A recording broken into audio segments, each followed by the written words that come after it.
Hello, everyone. We are live. It's William and Nick here. Hello, hi everyone. Hope you're doing well, and welcome you to the Evalify Score Explain session. It's about know a startup score and the freedom to operate. By now, we are assuming you know some more about Evalify, or if you don't know much, explore this link, which also will let you to find and use one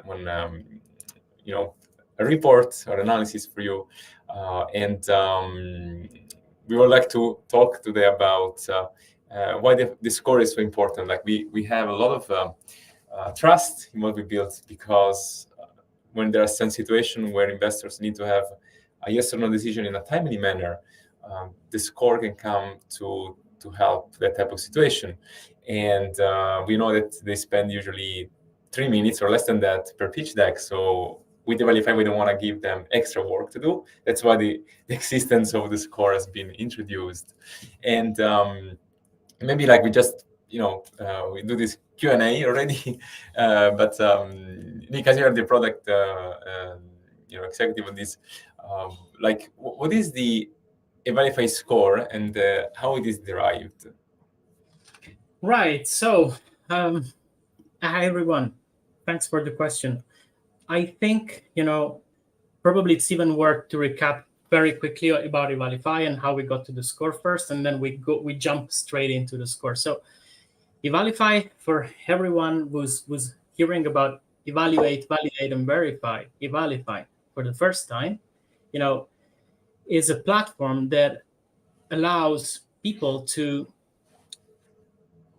assess an idea against patents. We use global patents as a benchmark to assess ideas, to see how innovative they are, to see how protectable they are, to see what is their potential to be developed and executed as an idea into the world, and if they've got the freedom to operate in a market. Freedom to operate is such an important concept here, because the score is actually the freedom to operate score. So I want to share very quickly an infographic here. I hope everybody can see this. So the Evalify score, how this works and how we got here. So when we are evaluating ideas, we are essentially taking any pitch deck input describing an idea, any product brief, any technical description of a product. We are getting from this entire idea what are the all the essential pieces, essential parts of it, and assessing those pieces one by one independently. This is how an attorney would do. This is how a patent examiner would do at a patent office. This is how you can evaluate the idea from all the possible dimensions. And in scoring each and every piece of the idea, each and every technical feature, then to give a consolidated metric, we came up with the score. And the score essentially reflects the freedom to operate of a company given the IP evidence we were able to find. You can see that there is a gray area in the middle, and then you see a bunch of, let's say, orange on the left and green on the right. So the orange side is actually the risk side, and based on evidence that we find in prior art, this score can lean towards the risky side or towards the opportunity side on the right, the green side.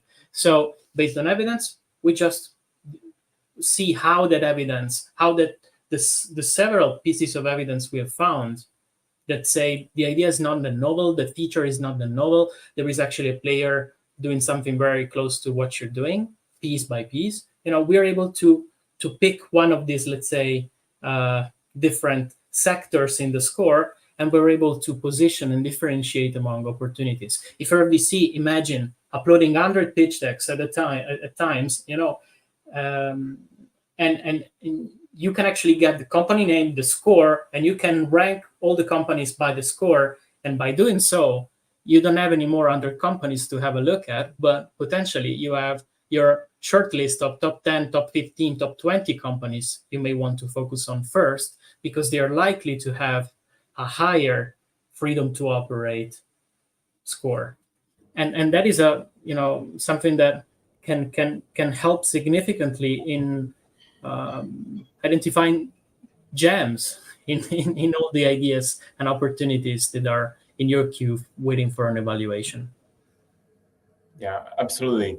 And you can say like that this score is a unique metric that is able to analyze the startup potential, viability, and the originality with the IP data, right, that we developed.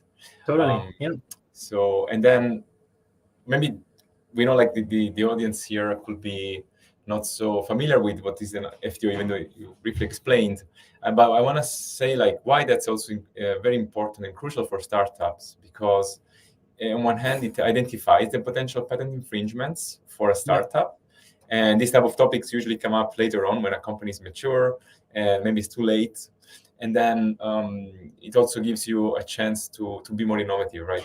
And then it also ensures the innovations are legally safe to pursue. Like the way we are running it is because it's like we want to give a viable avenue to startups, and there is nothing more let's say legal if you're starting with a new idea then running this type of analysis like an FTO analysis, and then in the long run can prevent like costly legal disputes, and then refines the strategies that also the strategy that you will build as a startup, but also as an investor, right, around that company, and part of your expertise that we want to instill into the investment process is also how can investors be more equipped and be more knowledgeable about these type of legal frameworks like IP, especially, in order that they can serve the startups in a better way, not just with the business model, not just with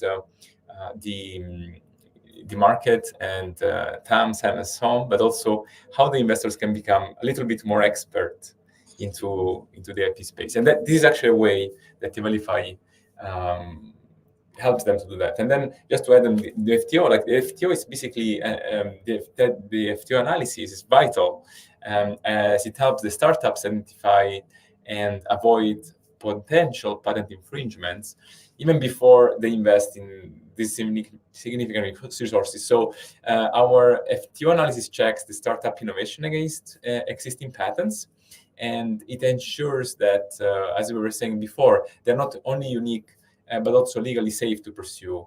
And basically, this early stage vetting prevents the costly legal disputes and also refines product development strategies. And that's also what happened to us, right? We got a lower score, and we that's actually you see here. This is actually our newer score, but it wasn't so high and so favorable when we ran it first time. It actually got us a glimpse and an overview on which direction we should go and where we would have to not go, or at least be aware of the steps not to take. Yeah, absolutely. And I want to add something on our story, right? Because as you just said, our score was more in the bounded area, and the bound 451 to 550, the bound area, it's a orange area, and it doesn't mean the company is not investable.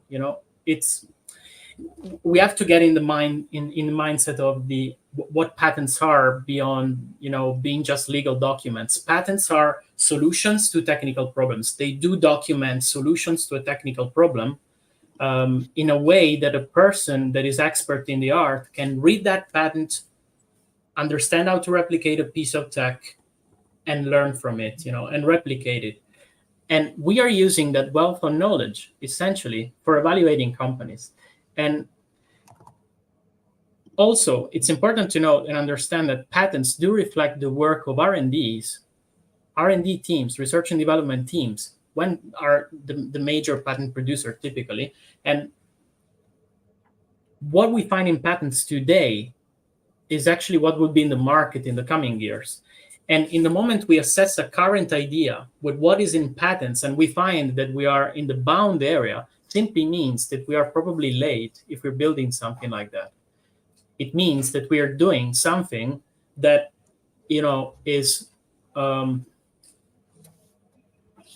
not that innovative as we thought, because it's mirroring the current innovation trends in a certain industry.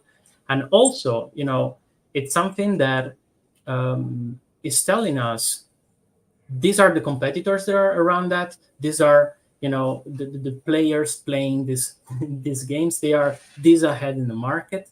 And it doesn't mean that the company is not investable. It means that you're bounded by the existing priority in building the company and executing that company.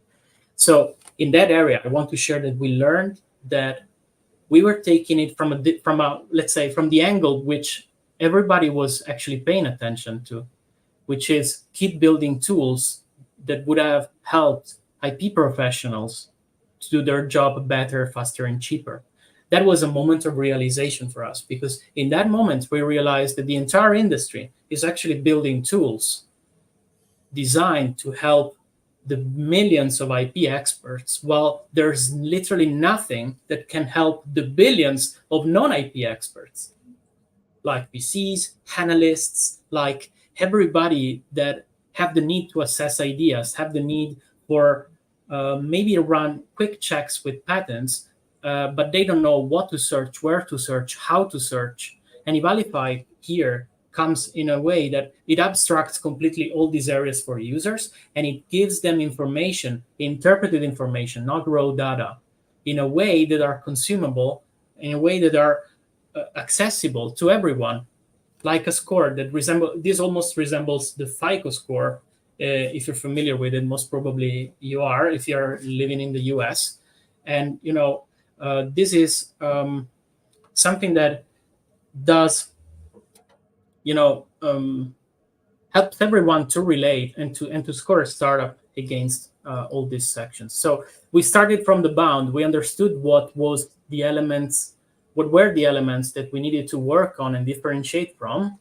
And we got to a point that not only we got on the green side, but we also got a score that is pretty tough to get to. It's tough to crack our own score. We designed the score to be pretty tough, because most of the inventions, most of the new ideas are effectively incremental innovations. But the breakthroughs, which are the ones who aim at building new paths, new white spaces, new markets, these are 1 in 100, 1 in 1,000, 1 in 10,000 sometimes, depending on geography. So how do you spot this? Evalify Score. Yeah, I think that's for this very comprehensive explanation, Nick. And we also have, we got this question asked a lot, for example, the way that we use Evalify and how we are transforming a startup pitch deck into actionable insights. And you cover some parts of that. So I wanted to add that we actually use pitch decks and brief to assess technology and innovation. So we use that as a lens to assess this type of innovations and the technology innovations. And then we conduct deep semantic analysis of the pitch deck. So we identify and scrutinize each technical feature that is proposed, and then we compare those against 200 million global patent documents. So this process, it's quite effective. It doesn't take days, it takes only minutes. It actually helps pinpoint areas where a startup might freely operate without infringing on existing patents. And then I also wanted to add, we also get this question asked a lot, how this Evalify Score benefit investors specifically. So I know, we think, okay, is it the due diligence tool? Yes, it is acting as an early due diligence tool. It assesses patent risk and innovation potential, and also minimizes the investment risks that are related to patents. And then I also have a question for you now, Nick. What are some challenges that Evalify helps, we at Evalify help to overcome in the startup ecosystem? Oh, you're on mute. Nick, you're on mute. I'm sorry. I was actually saying, I realized that there was a question coming and I was focused on that. So I will prioritize the questions coming. So with the score output, do you share the patents that are either trouble for the input company?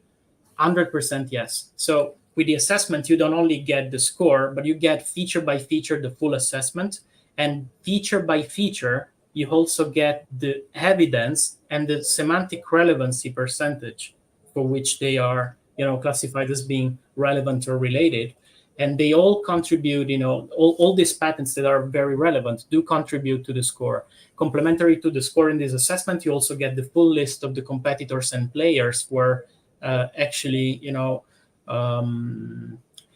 holding this IP rights that are competitors in the market from an IP standpoint, and the full list of the documents that we've been examining. Because maybe we examine more documents, but then we provide to you, like feature by feature, the top 3 that you really need to have a look at based on the semantic relevancy percentage. And William, can you repeat the question, please? Yeah, no, I'm happy to cover. Like I have one for you that coming to mind now.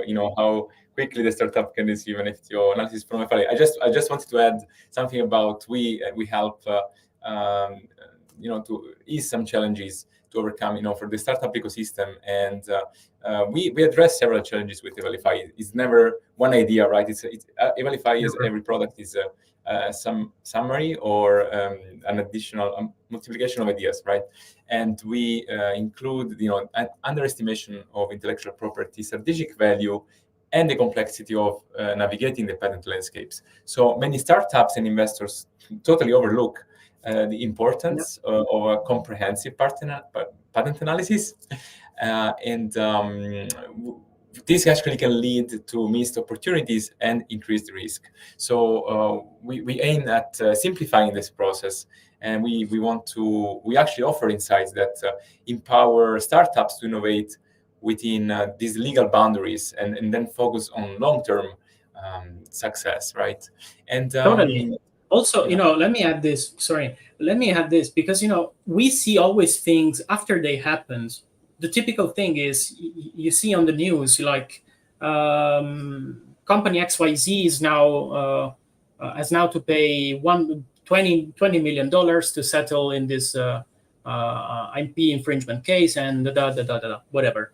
We see that in the news after it happened, but the entire point is how we actually got there. And how we got there, most of the times you find out it's simply companies did not check if they could do that. They just did it, And if you're a big fish in the market, there's no problem. Maybe you're Apple, and everything that happens to you is that you can't sell in Christmas time Apple watches.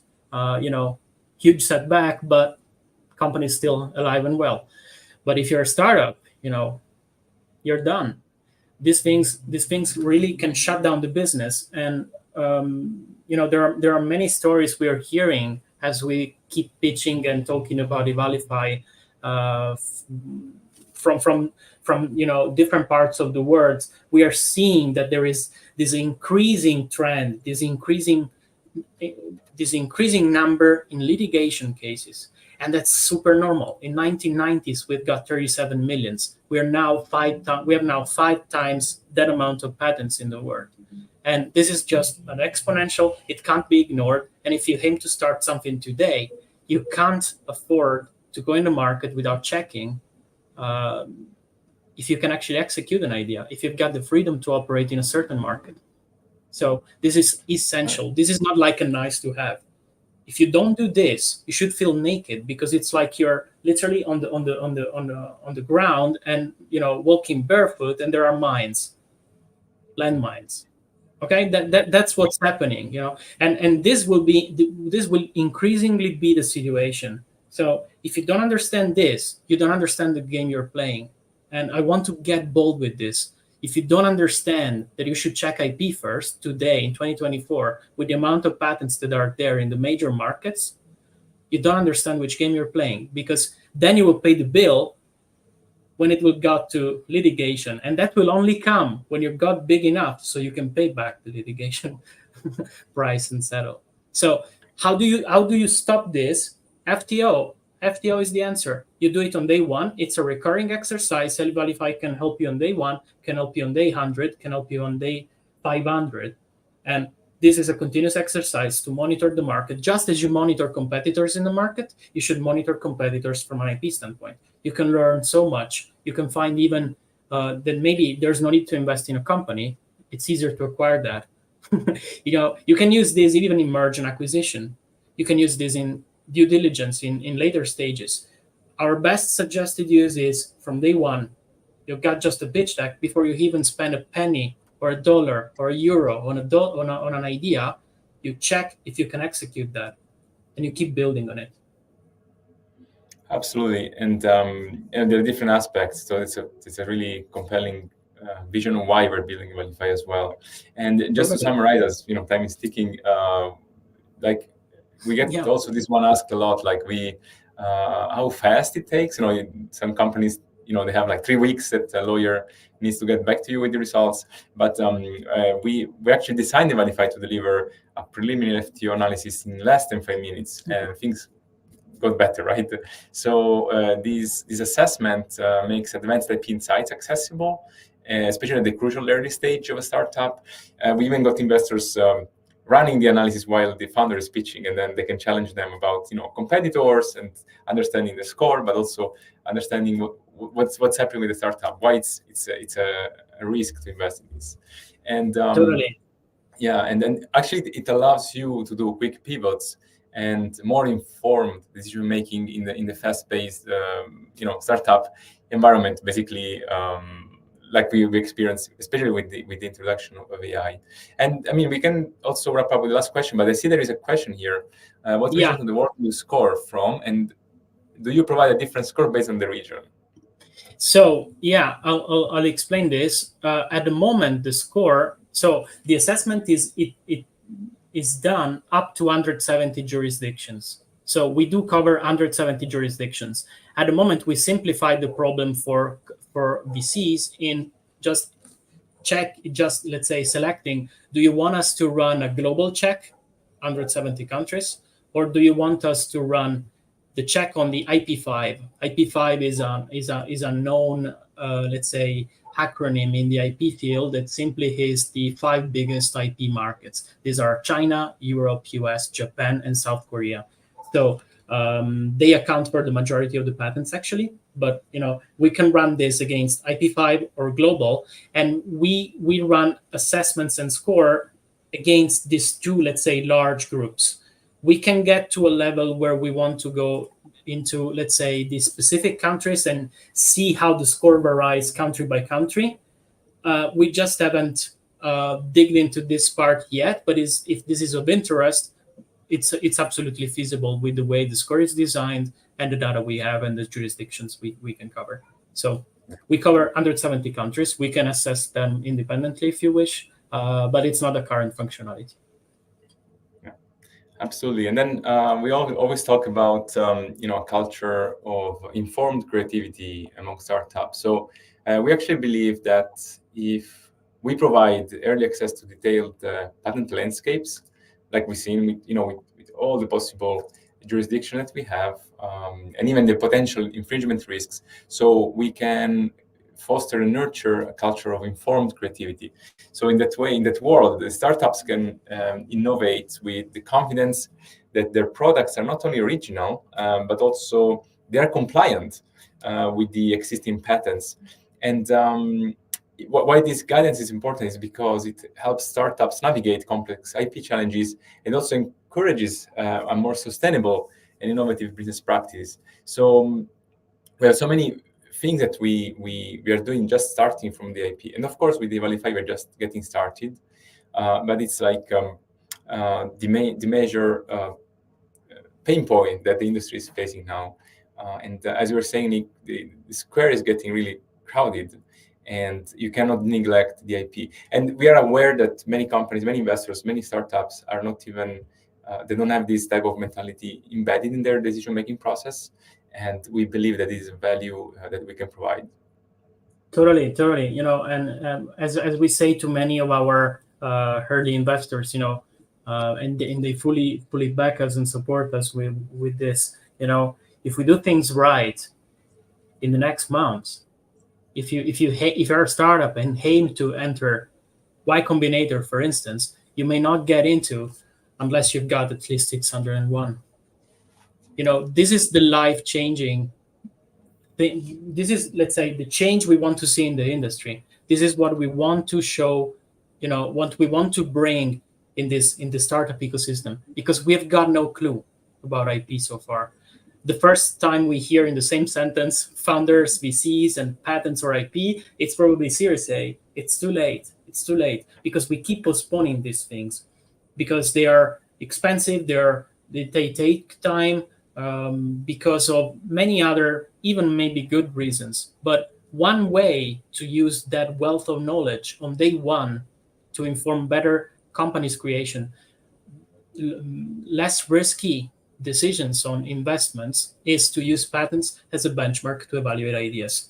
The score is just one metric. It's this one single number that tells everything about what you will find in the report, and you simply got no excuses. If you wish to do investment without knowing this, it's like gambling.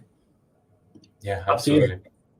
Yeah. I just want to say that we do have a QR code here. The QR code will link to how to run, to a link that explains you how to run your first analysis. Evalify 50 off is actually a coupon that will give you 50 USD off on your first analysis. And we would love to hear any feedback from you. Yeah. So thank you so much. And we have maybe some few minutes for questions. By the way, we receive a lot of questions in time, either live or in private. So thank you so much for reaching out. And the recording, so feel free to reach out to us privately. And of course, visit the website evalify.ai that you find. I think it's this side. This side, yes. This side. And we look forward to hear from you and have you in our journey with Evalify. So thank you wherever you are, and have a great day or evening. Bye-bye.